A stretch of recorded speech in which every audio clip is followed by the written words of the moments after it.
Halo semuanya, selamat datang di segmen analisa. Kita bahas terkait dengan peristiwa yang terjadi di Cianjur, Jawa Barat, di mana ada seorang pria berusia 56 tahun, inisialnya adalah MI, yang berpulang atau meninggal dunia, dugaannya karena dihabisi atau dihajar oleh Ujang Ahmad, tetangganya sendiri yang berusia 41 tahun. Alasannya apa? Kenapa kok Ujang Ahmad sampai menghajar si korban sebegitunya? Alasannya adalah karena dugaannya si korban ini mengambil hasil kebun yang dimiliki si pelaku tanpa izin, yakni adalah berupa 2 labu siam. Nah, alasannya kalau aku lihat dari keterangan keluarga korban, bilang bahwa si terduga korban ini ya, MI yang usia 56 tahun, pada saat hari kejadian di Sabtu 28 Februari 2026 sekitar jam 5 sore, sang ibundanya yang berusia sekitar 99 tahun, nyaris satu abad, itu pengen banget makan sayuran katanya untuk buka puasa atau untuk makan malamnya. Karena dari MI ini boleh dibilang lagi terjerat permasalahan ekonomi, bahkan juga dia baru aja bercerai dengan istrinya dan tidak punya pekerjaan tetap, dan suka tidak suka dia nggak punya uang begitu loh untuk memenuhi kebutuhan dari ibundanya yang hanya 2 labu siam atau pengen makan sayuran. Akhirnya pada saat sore itu dia ini mengambillah labu siam di tempat tetangganya yang bernama Ujang Ahmad tanpa izin. Pada saat dia lagi mengambil di sore hari itu, dia kepergok, dan pada saat kepergok, ya udah versi dari keterangannya penyidik bahwa dia ketahuan lantas dikejar pada saat masuk ke dalam rumahnya tersebut, lantas dilakukanlah hal-hal yang berbau fisik dari si terduga pelaku Ujang Ahmad kepada korban dengan tangan kosong.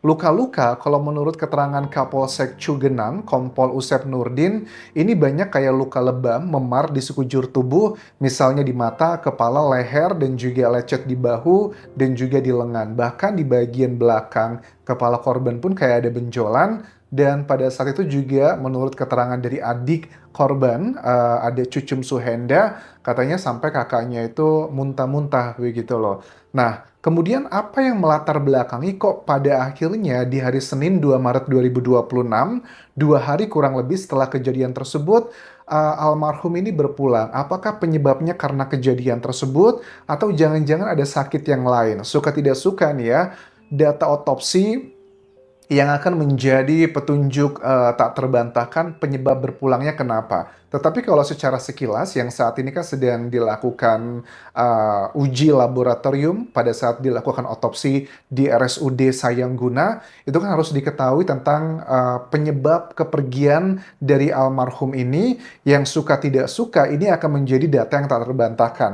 Tapi kan kalau kita lihat dari luka-luka yang lebam tadi yang sudah disampaikan dari Kapolsek Cugenang, itu jelas hal-hal tersebut tidak bisa serta-merta membuat seseorang itu berpulang. Bahkan ada jeda 2 hari. Tetapi apakah ini logikanya mirip seperti kayak kita jatuh dari motor gitu kan ya. Ada luka di bagian dalam yang tidak ketahuan karena ada pusing dan juga muntah di sini, yang indikasinya dugaan sangat kuat pada saat Ujang Ahmad melakukan hal fisik tersebut kepada korban ini, itu dugaannya banyak luka-luka di bagian dalam dan akhirnya terakumulasi sampai 2 hari tersebut.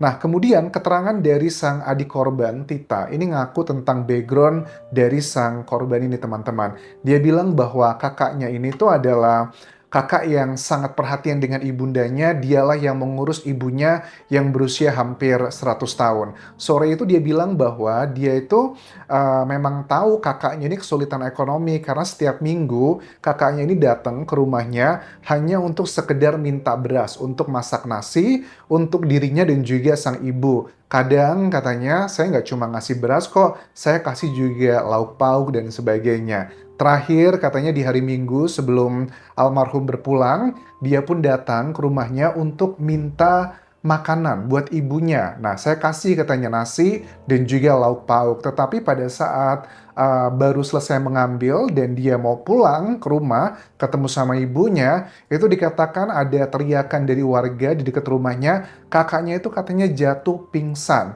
Pada saat itu dia datang, kemudian dia meminta tolong warga sekitar untuk membawanya pulang. Dan saat pulang, sehari kemudian itu ya atau paginya atau kapan beberapa waktu kemudian itu sudah lagi tidak bernafas. Akibat kejadian tersebut, pihak keluarga melaporkan ke Polsek Cugenang untuk mencari tahu apakah ini berhubungan dengan si terduga pelakunya akibat kepergian tersebut. Kalaupun seandainya, mohon maaf dengan segala hormat, atas azas praduga tak bersalah, kalaupun penyebab kepergian dari MI ini bukanlah karena kekerasan fisik yang dilakukan oleh Ujang Ahmad pun bakal tetap kena pasalnya karena begitu banyak alat bukti yang menunjukkan bahwa dia melakukan hal tersebut. Aku tidak membenarkan ya perbuatan dari korban yang dugaannya mengambil labu siam tersebut, tetapi menurut aku reaksi yang diberikan oleh Ujang Ahmad ini jauh berlebihan karena pada saat mencuri dua labu siam itu kan kita bisa make sense lah, orang mencuri untuk bertahan hidup buat makan, apalagi untuk ibunya yang dia tahu usianya sudah hampir 1 abad karena mereka juga masih tetangga gitu. Masa sih antara tetangga tidak tahu keluarga kondisinya satu sama lainnya. Memang kan tipikal kalau aku lihat dari lokasi TKP, tipikalnya ini adalah keluarga kayak prasejahtera atau menengah ke bawah. Tidak punya empati hanya masalah dua labu siam tersebut. Bahkan adiknya bilang nih, kalau versi dari adiknya, Tita bilang bahwa begini, pada saat sang kakak sekitar jam 5-an sore sudah mengambil labu siam tersebut, dia itu belum masak labu siamnya gitu loh. Baru mau masak, tiba-tiba si Ujang Ahmad yang punya kebun tersebut datang ke rumahnya, langsung melakukan hal fisik tersebut, dan langsung mengambil dua labu siamnya setelah dia melakukan hal-hal yang disebutkan tadi. Emang nggak ada yang bisa, Anjas, pada saat kejadian di sekitar jam 5 sore tersebut. Cucum Suhendra, adik dari korban tuh bilang bahwa saya sudah berusaha melerai gitu loh, tapi saya kalah kuat dibandingkan si pelaku. Pada akhirnya setelah berhasil dilerai, ya sudah kakaknya udah nggak sadarkan diri lagi, udah bengep-bengep badannya. Ya, si terduga pelakunya yang memang itu adalah haknya dia punya dua labu siam tersebut, langsung diambil, dia pergi begitu aja. Dan sekarang kalau aku lihat dari media, ini pun juga mayoritas lebih cenderungnya adalah ke apa ya, simpati kepada korban ya. Dari Radar Cianjur, aku lihat ini banyak sekali media-media yang memberitakan terkait dengan bantuan yang sekarang sudah diberikan oleh masyarakat kepada keluarga ini, terutama untuk ibundanya yang berusia 99 tahun. Ini coba kita dengarkan salah satu statement dari adik dari korbannya yang menceritakan kenapa sang kakak itu akhirnya mencuri labu siam tersebut karena pengen menuruti keinginan sang ibundanya karena ibundanya pengen makan sayuran di malam hari itu. Ini salah satu cuplikannya dari Radar Cianjur, teman-teman. Oh, jadi mak pingin. Mak ini pengen sama sayur makannya. Pengen sama sayur bawa aku 2 biji. Mak tuh pengen makannya sama sayur, terus ya kakaknya bawa labu 2 biji. Baru mau dimasak, dia udah datang. Baru mau dimasak, dia sudah datang. Ya, ini adalah salah satu fenomena sosial juga ya. Kita juga nggak bisa pungkiri, harusnya kan negara kita memang dalam undang-undang katanya kan mengatakan bahwa orang miskin, anak terlantar itu adalah dijamin atau dilindungi oleh negara. Tapi kenyataannya kan tidak seperti itu. Dan ini juga menjadi salah satu hal yang buat aku juga miris ya. Kadang ya, bagi kita yang ekonominya menengah begitu, kita juga sering membantu orang, tapi juga kita ngerasa kayak serba salah gitu. Kadang kalau kita ngebantu orang tuh, kadang justru malah ada yang disalahgunakan atau salah sasarannya. Nah justru orang-orang yang mohon maaf seperti almarhum ini yang benar-benar membutuhkan bantuan, kadang kita itu tidak bisa sampai memberikan bantuan kepada orang yang tepat. Tapi atas azas praduga tak bersalah, kita harus menunggu data otopsi ya, karena kita juga tidak mau ya menyalahkan si terduga pelaku, Ujang Ahmad, siapa tahu aja dia lagi apes. Kita lihatnya dari dua sisi, misalnya bahwa ternyata kalau hasil otopsi nanti penyebab kepergian dari almarhum adalah, mohon maaf, misalnya adalah serangan jantung, atau mungkin penyakit yang sudah lama dia derita. Jadi penyebab kepergian dari MI ini dari hasil otopsi yang akan menentukan nasib dari Ujang Ahmad ini. Apakah dia penyebabnya atau dia terkena pasal yang terkait dengan penganiayaan aja. Sudah dilakukan pemeriksaan mendalam dari Polsek Cugenang sendiri pun dan sudah ada kayak olah TKP dari beberapa foto-foto yang beredar. Tetapi yang bisa aku pahami di sini adalah beberapa poin begini teman-teman. Kan dari sang korban ini backgroundnya adalah dia bercerai dan dia tidak punya pekerjaan tetap. Dan ini menjadi salah satu cambukan ya bagi kita masyarakat Indonesia yang memang banyak masyarakat yang masih tinggalnya itu menengah ke bawah. Ini membuktikan bahwa dengan segala hormat bahwa ya ekonomi itu menjadi peranan penting pada saat kita sudah usia pensiun lah, usia dewasa, usia tua ya. Ada yang bilang bahwa ayolah ini kan mendekati bulan, mendekati mau lebaran gitu kan ya. Bagi orang-orang yang masih berpikir bahwa punya anak, punya pasangan, suami atau istri, itu adalah jaminan bahwa hari tua kita nanti akan baik-baik saja atau cenderungnya adalah sangat bahagia.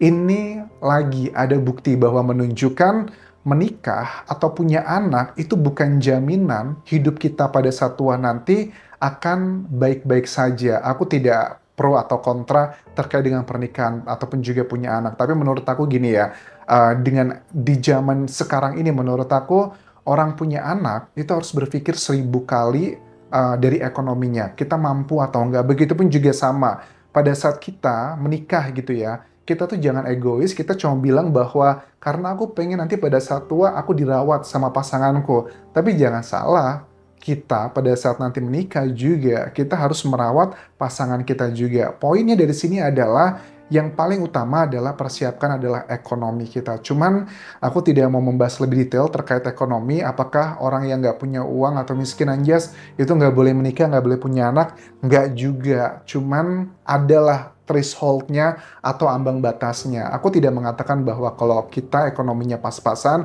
jangan punya anak, jangan menikah, itu enggak. Tapi menurut aku gini ya, at least itu kita sudah punya threshold atau batasan. Kalau kita nggak bisa menghidupi diri sendiri, tolonglah jangan punya anak. Punya anak itu kan bukan berarti harus yang diberikan kemewahan, paling nggak basic needs-nya terpenuhi. Memang ini kesannya kayaknya egois, tapi menurut aku di era seperti sekarang ini kita harus berpikir 1000 kali ya pada saat kita mau memiliki buah hati ataupun juga pasangan, apalagi kalau tujuannya untuk mensecure masa tua kita nanti. Ini adalah salah satu buktinya. Sekali lagi, ini yang bisa aku update mengenai kasus di Cianjur, Jawa Barat. Aku turut berduka cita untuk keluarga dari Bapak MI. Mudah-mudahan amal kebaikan beliau diterima oleh Allah Subhanahu wa Ta'ala dan juga keluarganya diberikan ketabahan. Dan kondisi terakhir dari ibunya sekarang ini yang berusia 99 tahun, rencananya akan dirawat oleh anak tertuanya yang saat ini tinggal di Bogor. Jadi sandwich generation sepertinya terjadi pada case ini. Terima kasih sudah menonton, sampai ketemu lagi di video berikutnya. Tinggalkan like dan juga komen, subscribe channel YouTube ini, follow Instagram, Facebook pageku dan juga akun TikTok Dian Jasa Semara. Sampai jumpa.